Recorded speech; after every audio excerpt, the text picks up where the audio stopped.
अब हम शुरू करने जा रहे हैं कक्षा 11वीं के गणित की किताब से प्रश्नावली 1.5 के प्रश्नों को शुरू करने जा रहे हैं। तो चलो शुरू करते हैं प्रश्नावली 1.5 के प्रश्नों को।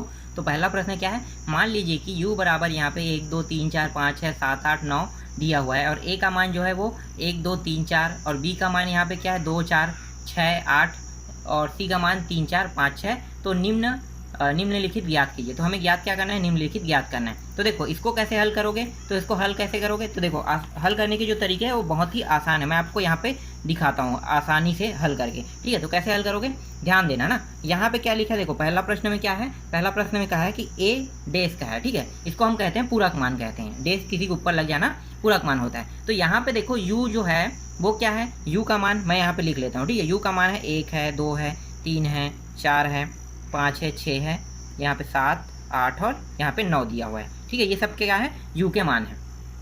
अब यहाँ पे a डेश का है तो हमें क्या करना है, a के मान को लेना है। तो a का मान क्या है, 1 है 2 है 3 है और 4 जो है वो a का मान है। अब a के मान को देखो u के साथ मैच हो रहा है कि नहीं हो रहा है। तो देखो a के साथ मैच हो रहा है, 1 हो रहा है 1 हो रहा है, 2 हो रहा है 2 हो गया, 3 हो गया 3, यहाँ पे 4 और 4 बचा क्या 5 6 7 8। तो यही क्या होता है, a डेश का जो मान आया जो बचा है ना वो 5 6 7 8 और इन्हें 9, ये सब के सब क्या है, ये a डेश का मान है। यही क्या है, इसका आंसर है। समझ में आया पहला।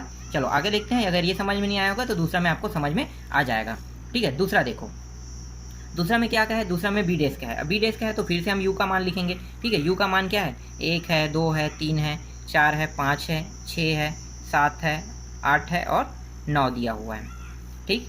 अब हम क्या करेंगे, b डेश मतलब b का मान करेंगे। तो b का मान क्या है, b का मान देखो यहाँ पे 2 दिया हुआ है, 4 दिया हुआ है, 6 दिया हुआ है और यहाँ पे 8 दिया हुआ है, ठीक है। ये सारे मान को अब इसमें मैच करते हैं। तो देखो 2 2 यहाँ पे 4 4 6 6 8 और 8 ये सब कटा दिए। अब बी डेश का जो मान निकलेगा वो कितना आ गया, बी डेश का जो मान है वो बचा है वो है 1 है 3 है 5 है 7 है और 9 है। ये इसका आंसर है। समझ में आ गया बी डेश का मान कैसे निकला। चलो आगे और देखते हैं।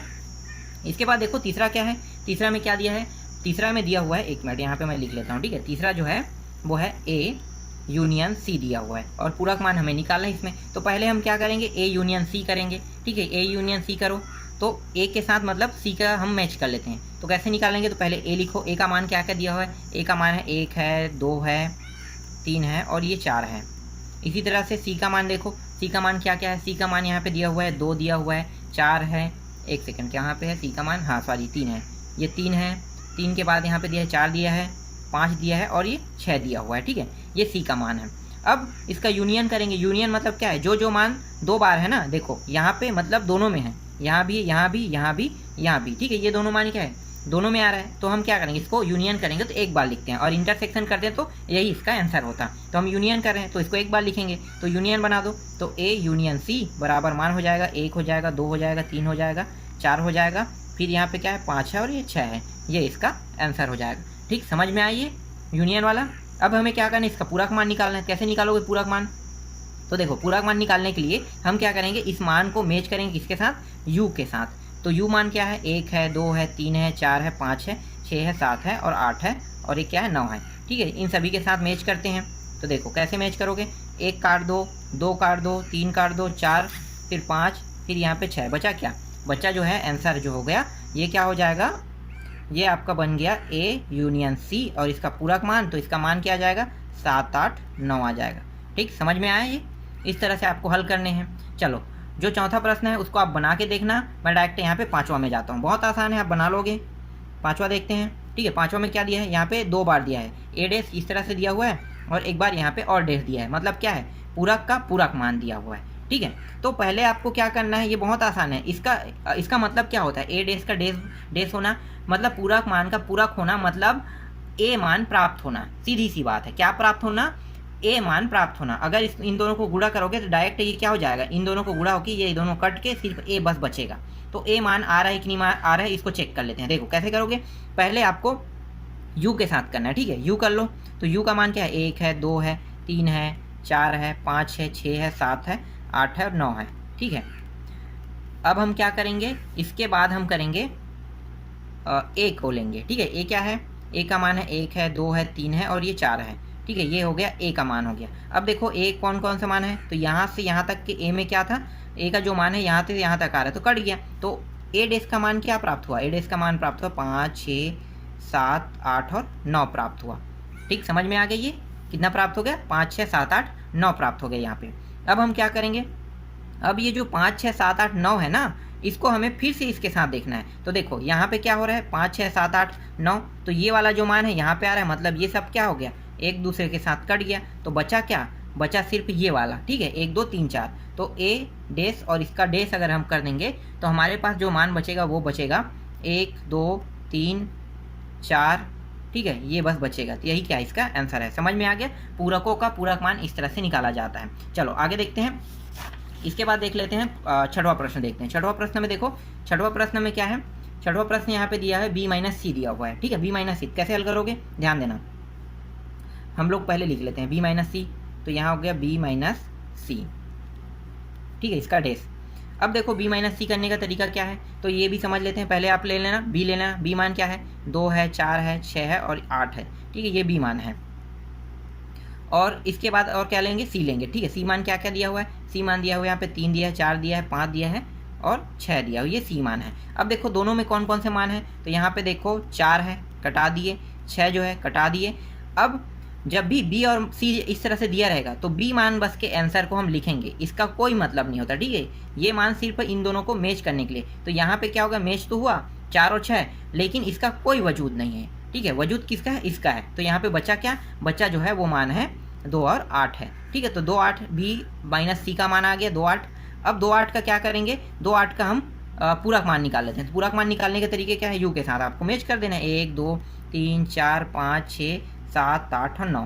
ठीक है, इस तरह से 9 तक के दिया है। तो देखो 2, 8 कटा दो, 2 और 8 यहाँ पे कटा दिया, बचा क्या, बचा जो है वो हो गया b माइनस सी, इसका पूरक मान यहाँ पे आ गया 1 आ गया, 3 आ गया, 4 आ गया, 5 आ गया, 6 आ गया, 7 आ गया और ये आ गया 9 आ गया। ठीक, तो ये क्या हो गया, इसका आंसर हो गया। समझ में आया पहला प्रश्न, पहला प्रश्न को मैंने पूरा कंप्लीट करा दिया, आपको समझा भी दिया। चलो आगे देखते हैं, इसके बाद देखो दूसरा देखते हैं, इफ़ यू दिया हुआ यहाँ पे। ठीक है, दूसरा में क्या दिया, if you A B C D E F G H दिया हो, तो निम्नलिखित समुच्चयों के पूरक ज्ञात कीजिए। पूरक ज्ञात करना बहुत ही आसान है, 1-2 प्रश्न बताता हूँ, आपको समझ में आ जाएगा। ठीक है, पहला देखो, पहला में क्या है, ठीक है, पहला यहाँ पे ए दिया हुआ है, ए का मान क्या है, ए बी और ये सी दिया हुआ है। अब हमारे पास यू का मान क्या दिया है, यू का मान दिया है A B C D E F G और ये एच तक के दिया हुआ है। ठीक है, अब यहाँ पे देखो दोनों में कौन से मान हैं, तो देखो ए बी सी कटा दो, बचा क्या, तो बचा जो है ये पूरक मान निकल गया आपका D E F G H. ठीक, इस तरह से पूरक मान निकालते हैं, तो ये क्या है, इसका आंसर है, यही मान निकालने के लिए कहा है। समझ में आ गया, बी का भी आप निकाल लोगे, सी का भी पूरक मान निकालोगे और डी का भी पूरक मान निकालोगे, तो आगे बनाने की जरूरत नहीं है, बिल्कुल नहीं, ये आप आसानी से निकाल सकते हो, तो आगे हल करके देखना। चलो आगे देखते हैं, तीसरा प्रश्न में चलते हैं। तीसरा प्रश्न क्या है, देखो, प्राकृतिक संख्याओं के समुच्चय को सार्वत्रिक समुच्चय मानते हुए निम्नलिखित समुच्चयों के पूरक लिखें। तो इसका पूरक लिखना है, कैसे निकालोगे, देखो बहुत आसान है। यहाँ पे पहला प्रश्न देख लेते हैं, पहला प्रश्न क्या कह रहा है, पहला प्रश्न कह रहा है x अनुपात x एक प्राकृतिक सम संख्या है। ठीक है, प्राकृतिक सम संख्या है, तो इसको कैसे बनाओगे, तो ध्यान देना, यहाँ पे मैं इसको भी आपको समझा देता हूँ। ठीक है, पहला प्रश्न देखो, पहला प्रश्न में क्या कहे, एक सम प्राकृतिक संख्या, मतलब a मान लो उसको 2, 4, 6, 8 इसी तरह से रहेगा सम प्राकृतिक संख्या। ठीक है, लेकिन ये प्राकृतिक संख्या की बात करें तो प्राकृतिक संख्या में अगर u का मान क्या मान सकते हो, 1, 2, 3, 4, 5 ये होगा ना, फिर 6 इस तरह से डॉट डॉट आगे जाते रहेगा, तो ये क्या हो गया, ये प्राकृतिक संख्या हो गया, ये सम प्राकृतिक संख्या है। इन दोनों को मैच करो, तो 2 कट गया यहाँ पे, यहाँ से 4 कट गया, ध्यान देना ना, 4 कट गया, यहाँ से 6 कट गया। ठीक है, आगे और जाएगा तो 8 भी कट जाएगा, आगे जाएगा 10 भी कट जाएगा। ठीक है, तो बचा क्या यहाँ पे, बचा यहाँ पे सिर्फ 1 बचा, 3 बचा, 5 बचा और 7 बचा, ये सब के सब क्या है, ये सब के सब विषम संख्या है। तो हमारा आंसर क्या होगा, हमारा जो आंसर होगा वो होगा x अनुपात x एक प्राकृत विषम संख्या है।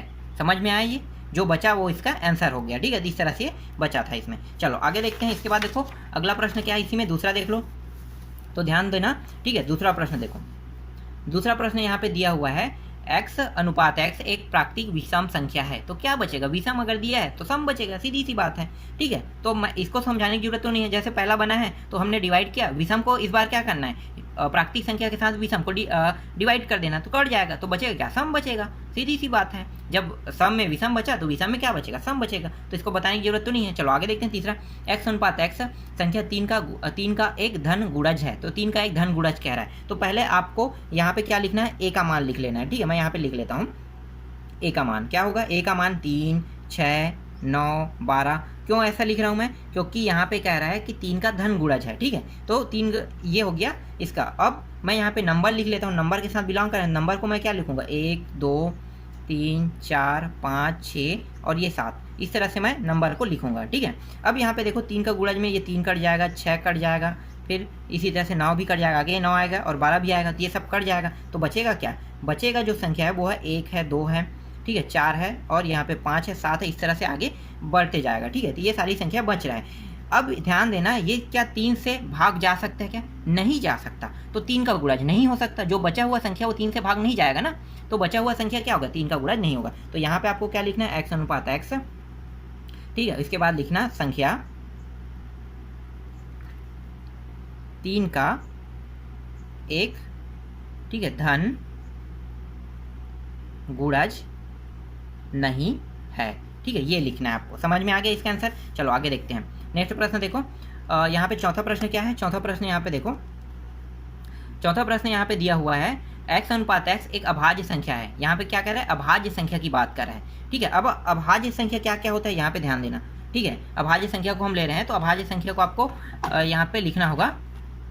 तो जो अभाज्य संख्या है वो होगा x, इसको मैं मान लेता हूँ a मान लेता हूँ। ठीक है, तो 2, 3, 4 2, 3, 5 और इसके बाद क्या होता है 7, फिर 11, इस तरह से आगे बढ़ते रहेगा। तो ये सब के सब क्या है, अभाज्य संख्या है। अब यहाँ पे मैं u का मान ले लेता हूँ। u का मान क्या लूँगा, u का मान मैं लूँगा, ठीक है, यहाँ पे 1 लूँगा, फिर 2, 3, 4, 5, 6, 7, ठीक है, इसी तरह 60, ये डॉट डॉट बढ़ते जाएगा। ये सब के सब क्या है, नंबर है। इन दोनों में देखो 2 कट गया, ठीक है, 3 कट गया, 5 कट गया, यहाँ पे ध्यान देना। इसी तरह से यहाँ पे 7 कट गया, ठीक है, और ये 11 भी आगे जाके कट जाएगा। ठीक है, कट गया, तो बचा क्या, तो बचा यहाँ पे ध्यान देना, बचा क्या, 1, ठीक है, 1 बचा है, 4 बचा है, 6 बचा है और 8 बचा है। ये सब के सब अभाज्य संख्या है क्या, बिल्कुल नहीं, ये अभाज्य संख्या नहीं है। तो यहाँ पे क्या करना है, x बराबर 1 ले लेना है। ठीक, समझ में आ गया, क्या लेना है, x बराबर 1 लेना है। क्यों, क्योंकि अगर हम यहाँ पे ध्यान देना x बराबर 1 ले रहे हैं, क्योंकि ये सभी के सभी क्या है, अभाज्य संख्या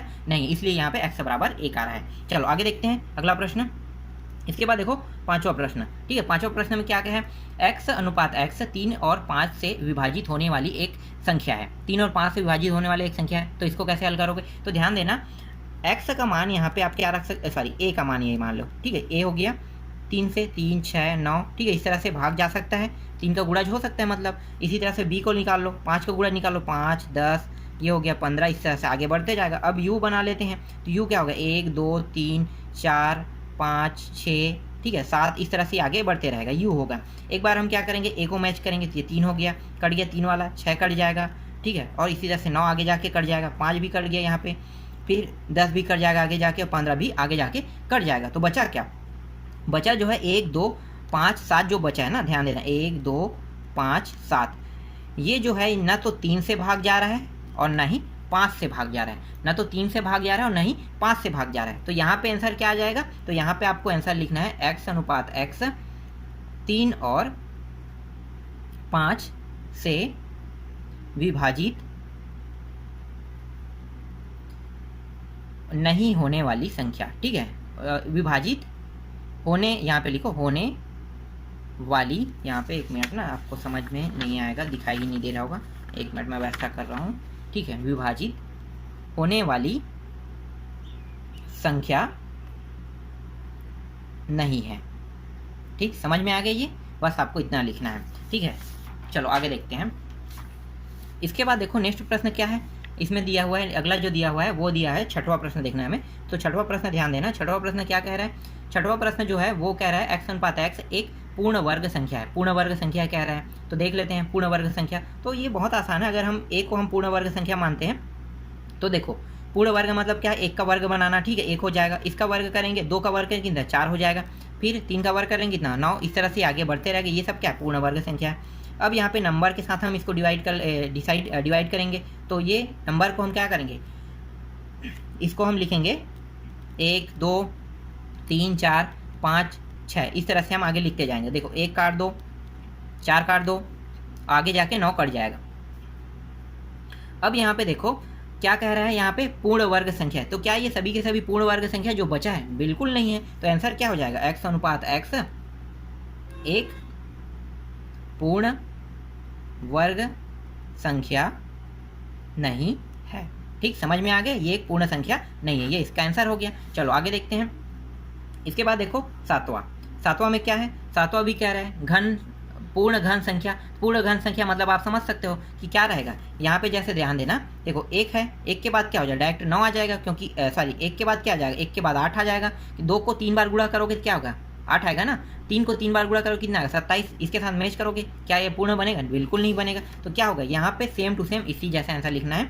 x अनुपात x एक यहाँ पे क्या लिखना है? एक पूर्ण घन संख्या नहीं है, ये लिखना है। ठीक है, वर्ग है, इसके जगह में आप क्या करना है? अगले के आंसर में घन लिख लेना है, बस इतना ही करना है आपको। चलो आगे देखते हैं। इसके बाद देख लेते हैं 8वां प्रश्न देखते हैं। 8वां प्रश्न में क्या दिया है? चलो मैं यहाँ पे लिख लेता हूँ 7 अनुपात x प्लस 5 बराबर 8। हल करते हैं इसको, तो ये 5 को इस साइड ले आते हैं, तो यहाँ पे बचेगा क्या? यहाँ पे सिर्फ x बचेगा।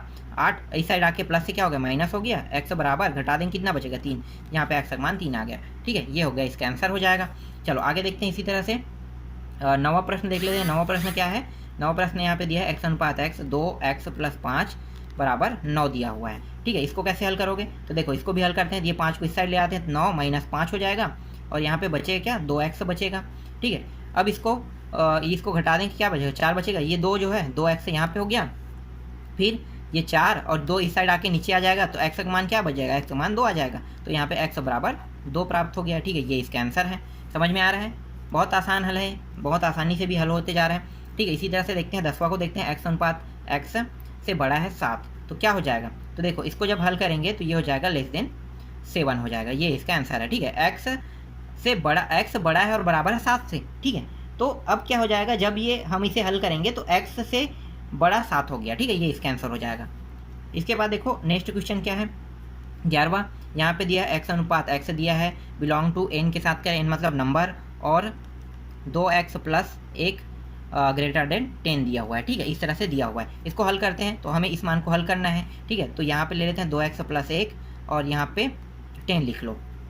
इसको उस पार ले जाते हैं, तो क्या हो जाएगा? 10 माइनस 1, और ये हो जाएगा 2x हो जाएगा। ठीक है, यहाँ पे x बस बचेगा, यहाँ पे सॉरी 2x बचेगा, यहाँ पे घटाएंगे तो 9 हो जाएगा। 9 बटे यहाँ पे 1 मिनट, ये 2 इस साइड आके 9/2 हो जाएगा। तो x का मान क्या हो गया? x का जो मान आ गया ये वो आ गया 9/2 आ गया, ये इसका आंसर हो गया। समझ में आ गया? 11 तक क्या आपको समझ में आ गया पूरा का पूरा? ठीक है, तीसरा प्रश्न हो गया कंप्लीट। चलो आगे देखते हैं। इसके बाद देख लेते हैं चौथा प्रश्न देख लेते हैं। तो देखो चौथा प्रश्न कैसे हल होगा? बहुत आसान है, ये भी बहुत आसानी से हल हो जाएगा, ध्यान देना। ठीक है, बहुत आसानी से हम इसे हल कर सकते हैं। चौथा प्रश्न में क्या दिया है कि यदि u का मान यहाँ पे देखो 1 से लेकर 9 तक दिया है, a का मान 2 4 6 8 दिया है, b का मान 2 3 5 7 दिया है, तो सत्यापित कीजिए कि यहाँ पे a और 2 प्रश्न दिया हुआ है। ठीक है, कैसे हल करना है? देखो दोनों को सिद्ध करना है, तो पहले आपको क्या करना है? लेफ्ट हैंड साइड लेकर चलना है। ठीक है, कैसे हल करोगे? लेफ्ट हैंड साइड यहाँ पे लिखो, यहाँ पे मैं ले लेता हूँ, 1 मिनट ना, यहाँ पे ले लेता हूँ। ठीक है, लेफ्ट हैंड साइड में क्या दिया हुआ है?